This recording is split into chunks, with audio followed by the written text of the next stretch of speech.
Should be good. Giving up. I think I've won like 2 months straight. Because even if you win, guess who still has to say all the things? It's me. What do I win when I win? I'll try. Well, welcome to Books We Never Read. Except for those we have. We are very laggy today. I'm Jason. I'm Nicole, and we're going to check and make sure we're on the correct internet. We are. If this is your first time joining us, welcome to the book club. Today we're talking about all of The Bookseller of Inverness by S.G. Maclean. And if you have not read all of it, then you'll need to stop the cast and go and read and then join us on the replay. So if you are catching us live, chat us up in the chat box. We want to hear your thoughts about the book. If you're catching us on a replay, chat us up in the discussion box so that we can continue reliving this book. I will be glad to. There was a lot to unpack here. There's a lot of stuff in this book. We are available on YouTube Music as a podcast if you would like to hear us and not see us. Because the visual might not be great today. I don't know. Yeah, it's really bad. Oh, no. And, oh, no. I mean, it's fine. It is what it is. I don't know why. We are on the right internet. Shucks. And we're available on Instagram, so you can send us memes. Is there any background process going on, like a antivirus scan? Oh. Did we get ended? No, we're still good. Okay. It is what it is. It looks better now. Or somewhat better. All right, anyway. So anyway, here we are. So what'd you think about the book? It was about as slow as our live stream currently looks. Aw, dang. No, it was fine. I mean, like, it was fine. It was the big fine. It wasn't bad. Wasn't good. I definitely see why it was suggested as similar to. There we go. That's the thing. That's the problem here. Stop. All right. To the chess book. What's it called? What was it called? Flanders Panel. Flanders Panel. It read like the Flanders Panel. Like it just like felt like the writing did, which is kind of weird. And I actually didn't have a problem with like the writing of the Flanders Panel. Right. It was just very interesting how like once I knew to look for that, I thought that. Anyway. But I was actually like interested in the history. Last night we were saying, like I said that I was interested in sort of like the afterword where he was like, looked up whatever. Oh really? Yes. I don't know. Maclean is a man's last name. I'm kidding. I'm kidding. But like where she did all the research and everything, I guess because the voice actor was a man, right? Like in my head. Like, I thought that part was really cool, and you know, I found this letter and these documents, and, like, the Grand Dames are not real people per se, but I based them off of real people. I thought it was really neat. I just found the characters to be flat, and, like, all they cared about was the king, and, like, at no point did anybody, like, talk about what was for dinner, or, like... The helpers did. I guess. Yeah, but I mean, like, just, like, there was a lot of king talk, and then, like, and it just made the characters, like, I get it, that's what they care about. But it made them like relatively flat. At like no point did I ever feel like our bookseller like really cared about books, right? Like he cared about the king and happened to sell books during the day, you know. So. Well, this is only 6 years after the Culloden event. Culloden. So it was very, still very current in their minds. Sure.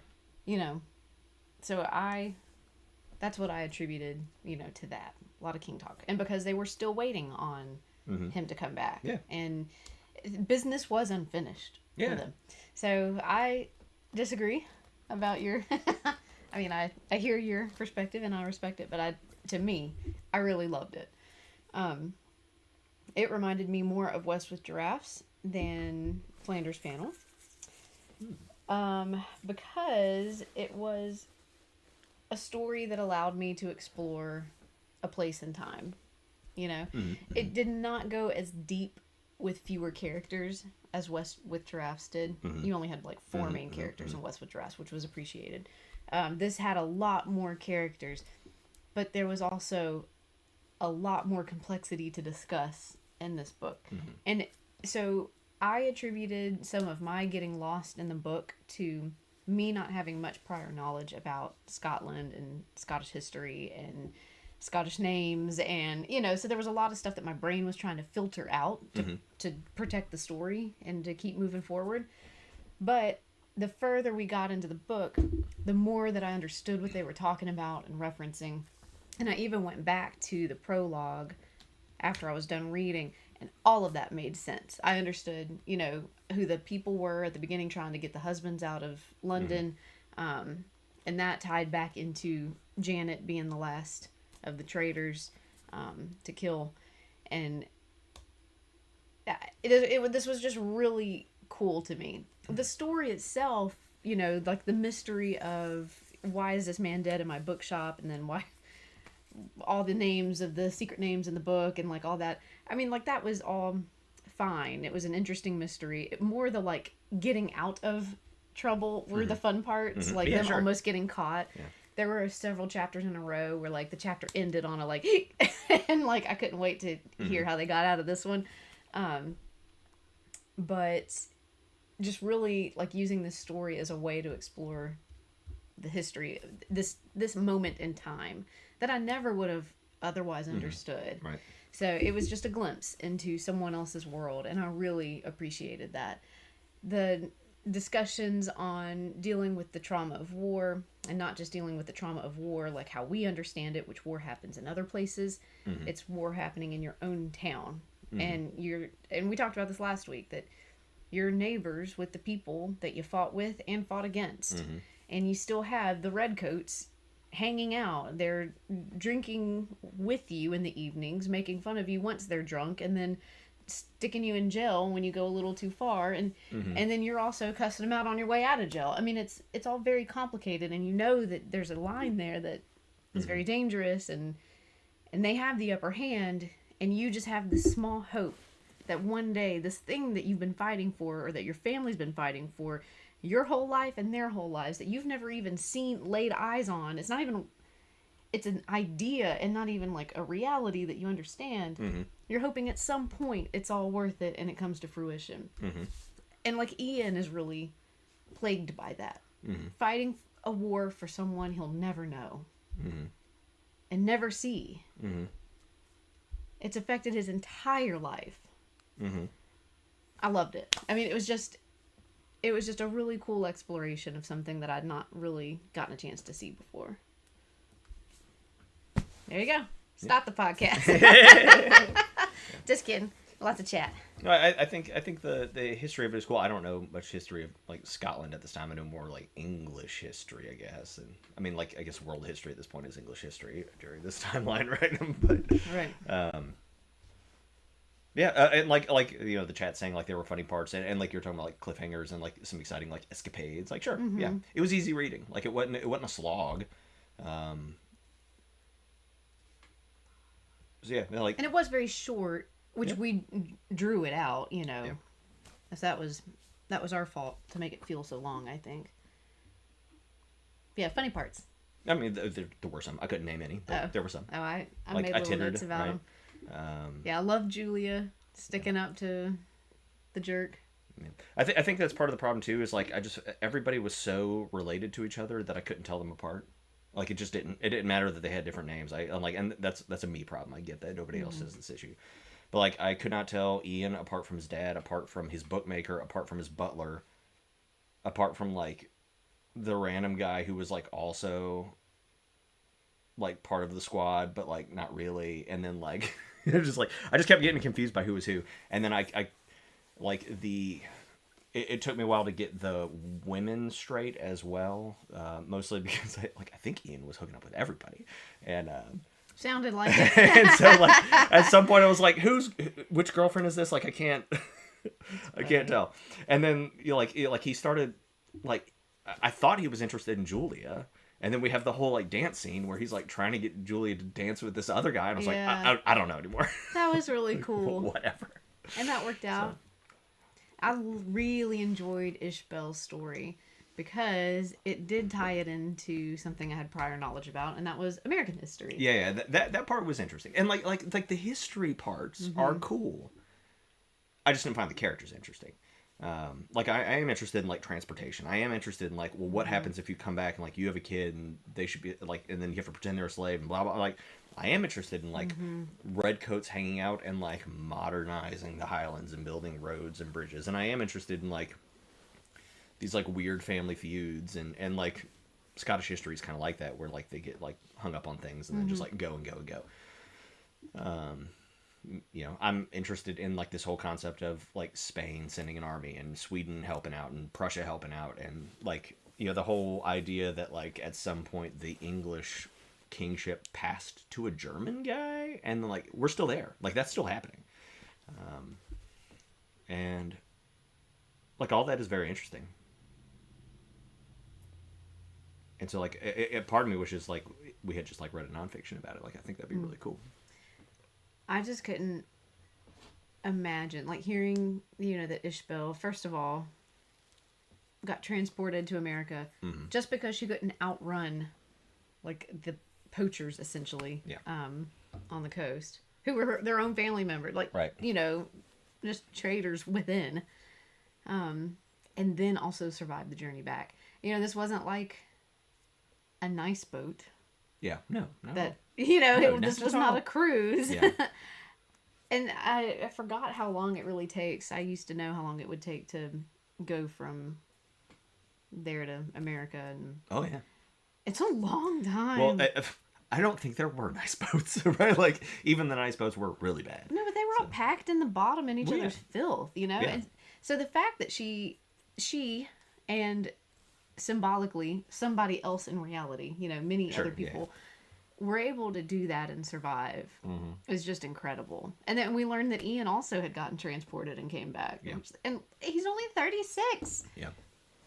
Yeah. It's just crazy. You know, so Peggy, no, Shelby is talking about Outlander, which is like a TV show, takes place in the Highlands, etc. And she's saying that she used Outlander to try to like keep the characters' names in order. And I hadn't thought about this till just now. There was a show on Netflix that has Jason Momoa in it, where he is like a Canadian fur trapper or something. And I'll look up the name later for y'all, but it kind of he's in the Americas, but it deals with a lot of this, right? It deals with like several of the characters are women who have been sent over, like transported, and now are like in servitude to like the governor of like the colony, and you know, and it kind of like once you're in the Americas, you can like kind of run away, right? Like there's all this space off to the left. Yeah, if you were an indentured servant. Yeah. Yeah, because you blended in. Right. But anyway, it's all very interesting. So yes, it's called Frontier. I think that is correct. Anyway, but it's kind of if you're interested in like this period of history, and you know, like certainly the British perpetrated crimes against all sorts of people, but they also did it against like what we would now think of as their own, you know, just like as Americans. I don't think they think that way in Scotland. But Trying to remember Aeneas. There was a part that really made me laugh with him. Aeneas. He was something had happened.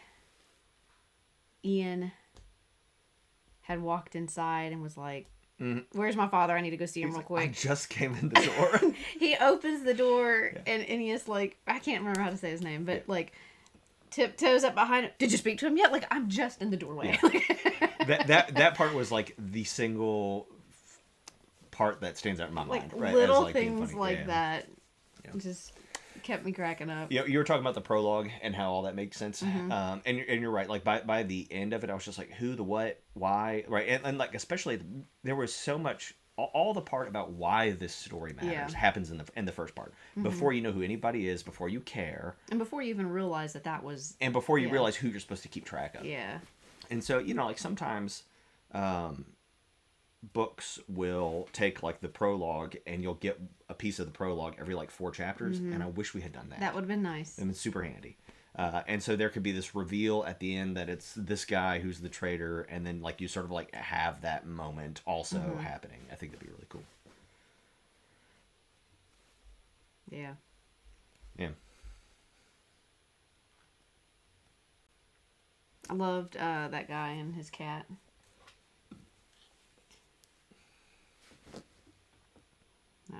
That kept me cracking up. Like broccoli. Like broccoli. Gold star. But yeah. I mean, to me, this book was a challenge. Like, it was just, I had to rewind it a lot because they'd be going on, like, especially when Philip Thornlie or whatever got introduced, like, while he was getting ready for the dance where Hector was supposed to escape. It was going on and on about him for a minute, and I'm like, who are we talking about? And I had to start the whole chapter over again, and I was like, okay, new character. I mean, it wasn't a new character, but it was because he was in the beginning. He was the soldier that wouldn't just shoot, or the major that wouldn't just shoot, right. You know, some random guy laying down. Well, and they mention him in the afterward, right? Or like that situation, that he's based off of a real person. Or yeah. So I mean, there was just, I really had to slow down a lot and go back a lot. And he's the one where eventually, by the end of it, they're like, "We will never take your money. Yeah, everything's free for you here." Yeah. And again, just like underscoring the complexities of having to live with the people that you fought in battle with. That it's just that you can be an enemy and a friend. Yeah. You know. So complicated. Well, I mean, that kind of thing like just still happens, right? Like, and it doesn't happen here because we don't fight here. But like, I mean, you think about when we got out of Afghanistan, you know, however many years ago, 2-3 years ago, and like dudes were jumping on planes because they had been on our team and they were living with like not our team, right? Right. And you can think what you want about that, but like still, it's crazy to just like they had to like still live with these people. They had to choose a side. There wasn't really an option. When it's in your backyard, there's really no sitting on the fence, you know? Right. Yeah. I was so mad at Hector for not using the dance as his means of escape because he had to hold up his promise to that guy. I was like, that guy's dead. He didn't know. But I was like, all right. I mean, honor matters, I guess. You know? No, it doesn't. And like, I mean, it was nice though. So that part actually like frustrated me, and like it's not a knock against the book. If anything, I felt like that was like finally somebody had some character here because they were doing something that was like self-interested and stupid and not like for the king. And so like a different motivation. This is pleasant. Yeah. And I mean like some of my favorite heroes are like Achilles and like, you know, Greek and Roman mythology heroes, right? People who are like obsessed with honor. It doesn't. What? What do you do? I actually thought about the Iliad while reading this when Ian was talking about his frustration. He really kind of like let loose for a minute about fighting for something that he'll never see, a war that he has nothing to do with, but is all trapped up in. And Achilles and I don't remember who he had that conversation with, but that came up in one of the books of the Iliad. It was a real pain point of fighting, you know, someone else's war. This, you know, war over, was it Helen or whatever? Yeah. He's like, what does this have to do with me? Yeah. You know, it might have been Agamemnon, because at some point he's like, you should fight your own wars. Yeah. Yep. But anyway, I couldn't remember who it was, but still, I mean, but that is a theme, you know, that exists over time. Yeah, sure. But like, and of course, like, I guess the honor thing worked for Achilles, because here we are still talking about him, but like, I mean, like, straight up, how many people have, like, died for honor or whatever, and, like, so they won't be forgotten, and, like, we don't remember them. Yeah. I mean, like, we just don't. Yeah. Like, what if you just ran away, dog? Right? Like, you know, it's better than having your name remembered, like, achieving your goals. You know? So. And, again, with him dancing with that woman instead of making his escape, it showed how they do hold high respect for the women of the community. Sure. You know, that they lost all their loves, all their sons, all their brothers, way too early in life. And that was something for her, you know, because she never got that closure. Yeah. And Mary Farquharson or whatever. What a beast. I like how they, like, still had her table at the dance. Like that's where all the older ladies sat. Oh yeah. They just kept talking about like it was Mary Farquharson's table, and they're like, okay. She was a queen. Yeah. Well, in like sort of I'm gonna say like native British history, because like not like the Vikings and the Saxons and everybody who comes through, but like all of the Gaelic people, the people who become Scots and Irish and all that stuff. They do have a very strong history of like warrior queens and queens going and like achieving and everything. So it's interesting. Yeah. So it was good to me. Yeah, 5.8, 6.0, 8 or 6.1. Yeah, that's not bad. I give it a 5. Like it's fine. What's your metric? Where's your rubric? Vibes. Vibes. So, and like, you know, would I recommend this book to somebody else? Maybe. I would if they were like, I'm interested in Scottish history and like this, like sure, yes, go for it. Because this like, gives. So yeah. I spent more time, or probably equal time, Googling stuff as reading the book. I'm not like uninterested in like this part of history, but like, but if you said like, hey, I'm like super into this, and I'm interested in like, I'd be like, you should check out this book. It has all of that in there, and it has like this little thing going on. Yeah, or someone who just really loves historical fiction of any kind. Yeah, read this one. This one's interesting. I feel like I learned so much by the end of it. Yeah. And now I feel like I can go watch other things with Scottish history, and I'll be like, I do want to go back and watch Braveheart, which is like 300 years too early. I was gonna say, if it happened between 1710 and 1750, I'm on board. I get what's happening here. Yikes. Yeah, it depends on the person. Yeah. I mean, like, if somebody was like, give me a book off of your playlists on YouTube, I'm going to read it. There is a 0% chance that out of all the books I'm picking this. Right? Like 0. I'd say a little bit more than Flanders Panel. At least. That one also has a 0. At least 1%. No. But I mean, like I'm going to pick, I might pick, and like I agree, it depends on the person. But even if somebody was like, I like historical fiction generally. Like if you walk up to me and you're like, I'm interested in 17th century British history in Scotland, I'd be like, we're not friends. I've got a book for you. Weird. No, you're right. Yeah. We've read so many other historical fictions that are so much stronger. Well, and like you bring up Westwood Giraffes. Going straight there. Heaven right? and Earth Grocery Store. Yes. I mean, yeah. So there's All the Light We Cannot See. Yeah. Yes. Wait, was that the name of it? Yeah. Okay. Yeah. Yes, that was. Oh man, that's tough. Which historical fiction would I recommend? Man, like first, what's the go-to? I don't know. That's a tough one. We've read a lot of strong ones. If you are specifically interested in this period of history, fine. This is a fine book, and you probably enjoy it more, and you probably understand some things that like I don't understand. And there's like fun little escapades, and it's a good little ditty if you're like on the beach or whatever, and you just want to like read about your Scottish history or whatever. So, yeah. And like I guess Flanders Panel is theoretically like some historical fiction, like you're exploring some history or something, but there is a 0% chance. Flanders came up in this book. Did y'all catch that? Well, it's right across the ocean. Yeah, it's right there. They said it. Yeah. Yep. Huh. I require Verity for friends and family who read now. That's funny. So, Peggy, you're thinking you're not gonna like Tomorrow and Tomorrow and Tomorrow? Give it a fair shot. We'll see what happens. I mean, it's in high demand. Yeah. Berry pickers in Maine. Aw.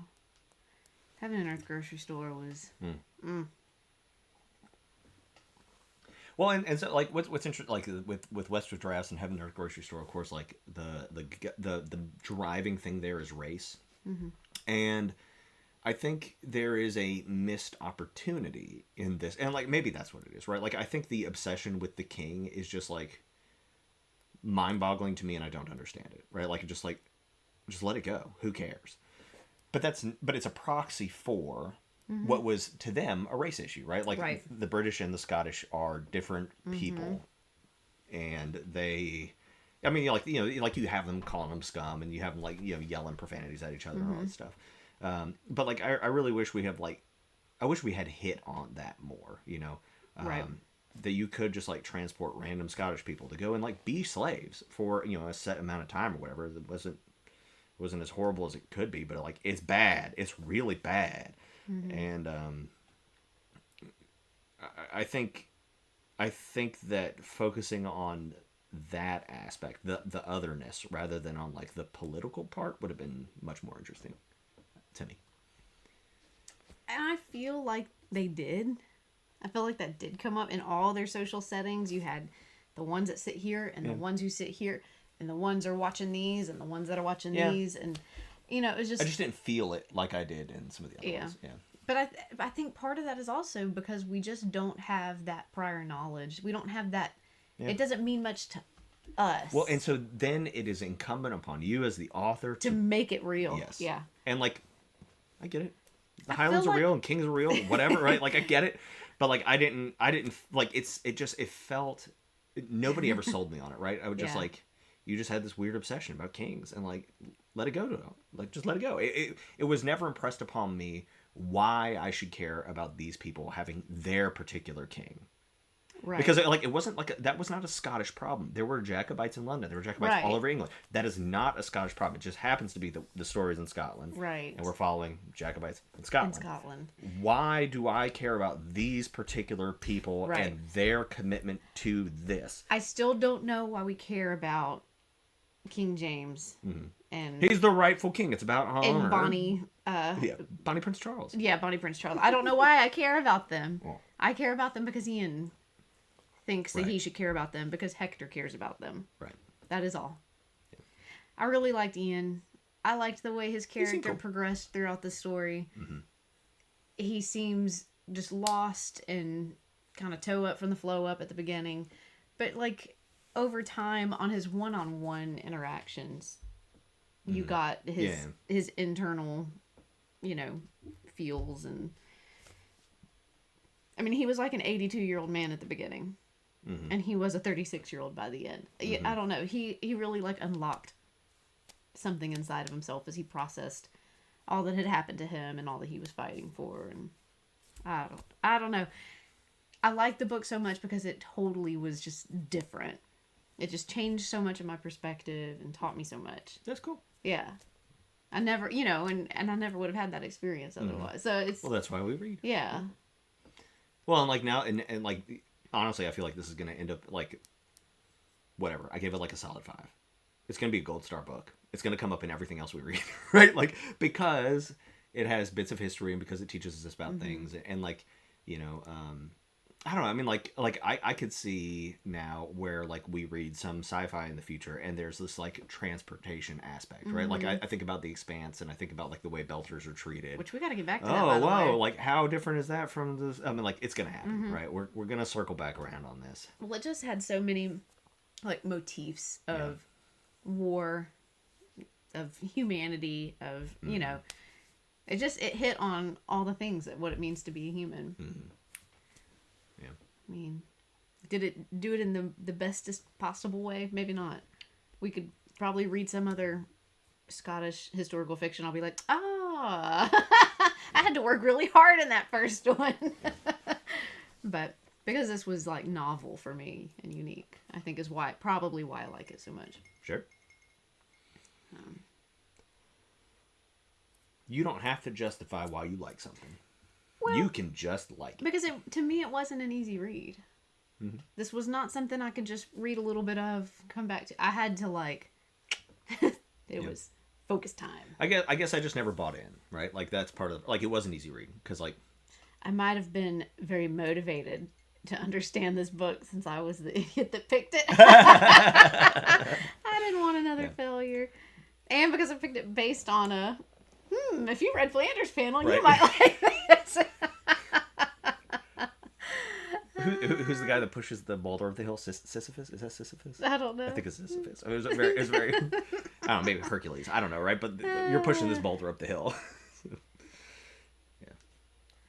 Yeah, how many knives did Aeneas have, and how come no one ever noticed? Like, hey, bud, Got a lot of knives here. Yeah. I don't know, and then like some of the and like y'all are right. Like the historical aspect is much more interesting than the murder aspect. Like honestly, I probably would have liked this book better if there had been no murder. Like I just don't care. If it was just like this is a story of the rebellion of a people and perseverance, etc. Like okay, cool. Like I'm on board. But like the first two people who got murdered are people that we didn't even know. One is like, it's your uncle. And you're like, have we met him? No. And then they're like, it's the guy down the street. And we're like, have we met him? No, he actually never leaves his house. Okay. Cool. Yeah, that was all. Whatever, right? Like it was. Okay. So. Yeah, a lot of characters. A lot of pieces to keep up with. Especially when they were talking about like parts of the schemings and the plottings and the, you know, it was hard to keep up with all that stuff. Yeah. And your brain really is just trying to pick out like what's minutia here, like what can I leave out. I enjoyed the jailbreak scene. Somebody mentioned earlier they liked Donald Moore. He's probably my favorite. Was he the one that couldn't swim? No, he's the one who could swim. Okay. I think Ian can't swim. That was the point. It was like Thomas or... Oh, it's just some other dude, it was the other guy, Donald Moore swims up and like gets him to drop the jug down and does the thing. Yeah. So. Was Donald the one with the cat? Yeah. Yeah. He's the bookbinder. Yeah. Donald came and clutched like 20 times in this book. No, He's the one who got him from the castle. Seriously, like you never hear... Like, so first off, Donald, if I'm not mistaken, is an English person, not a Scottish person. And they reference that a couple times. And he's just like moved here basically, Richard and they are taking could swim. Donald could. Okay, gotcha. But Donald Moore is also the one who helps the kid. Like the kid's always watching him bind books and stuff. And anyway, but like Donald Moore had like more human character to him than everybody else in this book. He was funny right? too. He had a cat. He was mad if you wrecked the shop, right? Like, did you come and break down the doors in Ian's shop? You know what he was mad about? Not much. He was just like, what about the king, y'all? It's crazy. Donald Scotch. Okay, I don't know. See, like, legitimately cannot tell. Who is Richard? Yeah, I know. It was hard to keep them apart. But Donald is the one who came and got Ian from Castle MacLeod. And when Ian was like... Yes, because he's the one who went to jail because he was drunk. Did you go through the window? You can go through any window you want, but I'm taking the door. Yeah. Like, he had... That boy was funny. He had character. Yeah. Cracked me up. He was a mess though, but yeah, he was the one who was an alcoholic on the weekends, and then kept it together during the week to do his job. Yeah, but who's Richard? I couldn't tell you.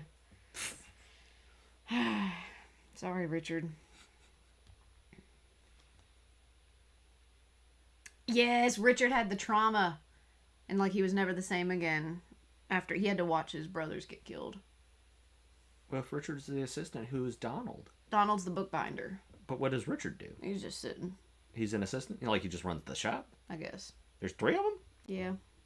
But we barely ever saw Richard. Well, then, the guy who did the murders, he's the butler? Aeneas is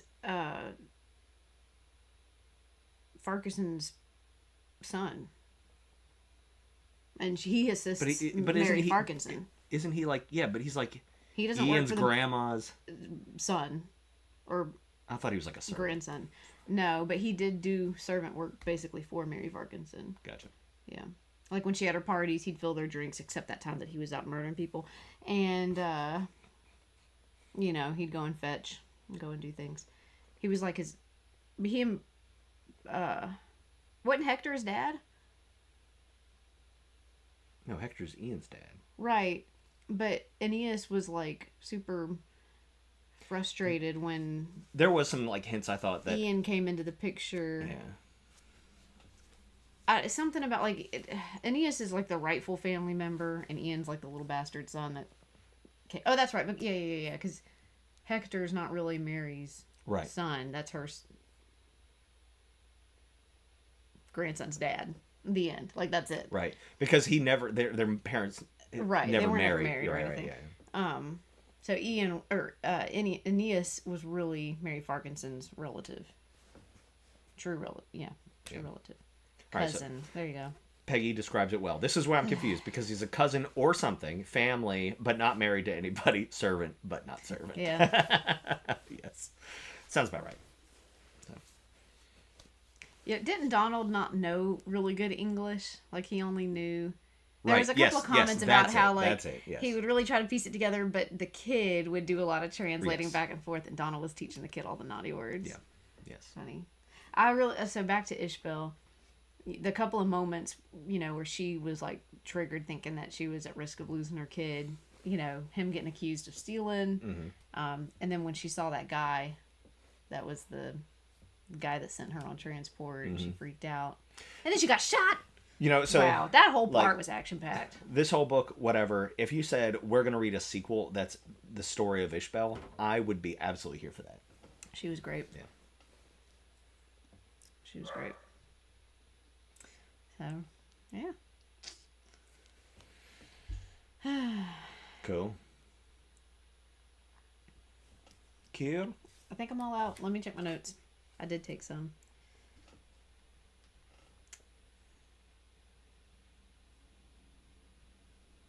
Okay, don't start playing. I mean, I could listen to the narrator talk all day.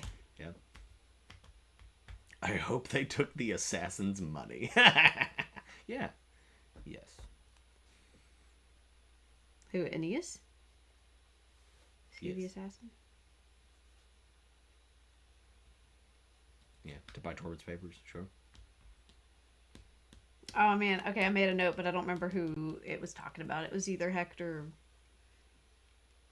or Ian.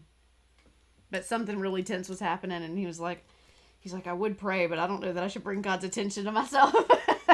That made me laugh. Yeah.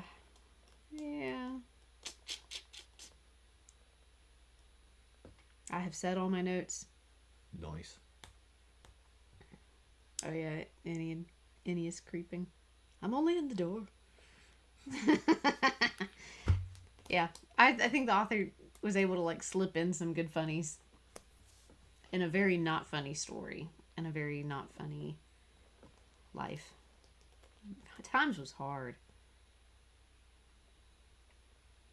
Barbara. Who's Barbara? I know that we know who Barbara is. I just can't remember who Barbara is. Did Hector dance with Barbara, or did he dance with Janet? Who was the dance with when he was supposed to escape? I know someone caught that, and I just don't remember, because they didn't matter to me at the time.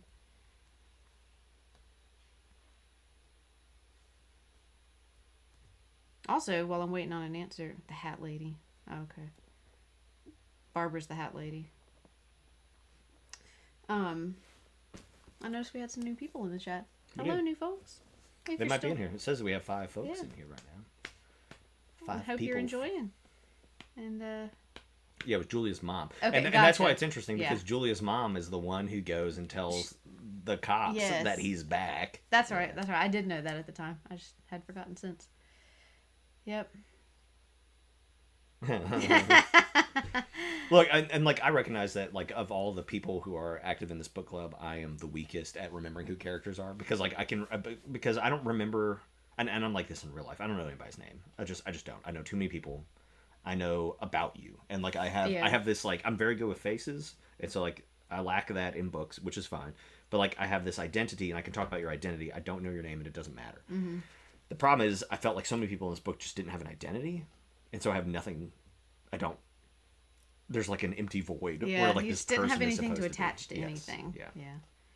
And that I was trying to memorize, like, too many people all at once. You know. Yeah. So. You know, because, like, okay, so there's some guy named Richard. Is he for the king? Okay. What about Donald Moore? Him too? What about Ian? Him too? What about Hector? Him too? Does anybody have a mustache? Right? Like, how am I supposed to tell them apart? Right? You know, teacher version of me would say, well, this is why you need to take notes while you read. Yeah. You need to be identifying your characters, making little descriptions of them so that you can track these things as you go and build better meaning as you read. Yeah. It's a reading comprehension issue. Yeah, but, like, in our last book, Mr. Strange and Mr. Norrell did not have this problem. Like, I had characters, and to the point where I was able to remember their names generally. So, man, that was such a good book. It was good. It's bad or good. All right, well, let's go ahead and wrap this up. All right, bye. If we talk, Just kidding. No, so if because now we have 7 people in chat, so go figure. Whatever. Hello. We are starting our next book today. It's gonna Yeah. be Tomorrow and Tomorrow and Tomorrow Sorry by for the short Gabrielle Zveven or Z. something like that. I can't remember off the top of my head. But so we are going to be putting out a syllabus for that shortly. Mm-hmm. And go ahead and grab your copy because we will be meeting at 10 o'clock this time next Sunday. Same bat time, same bat channel. See ya. Happy reading.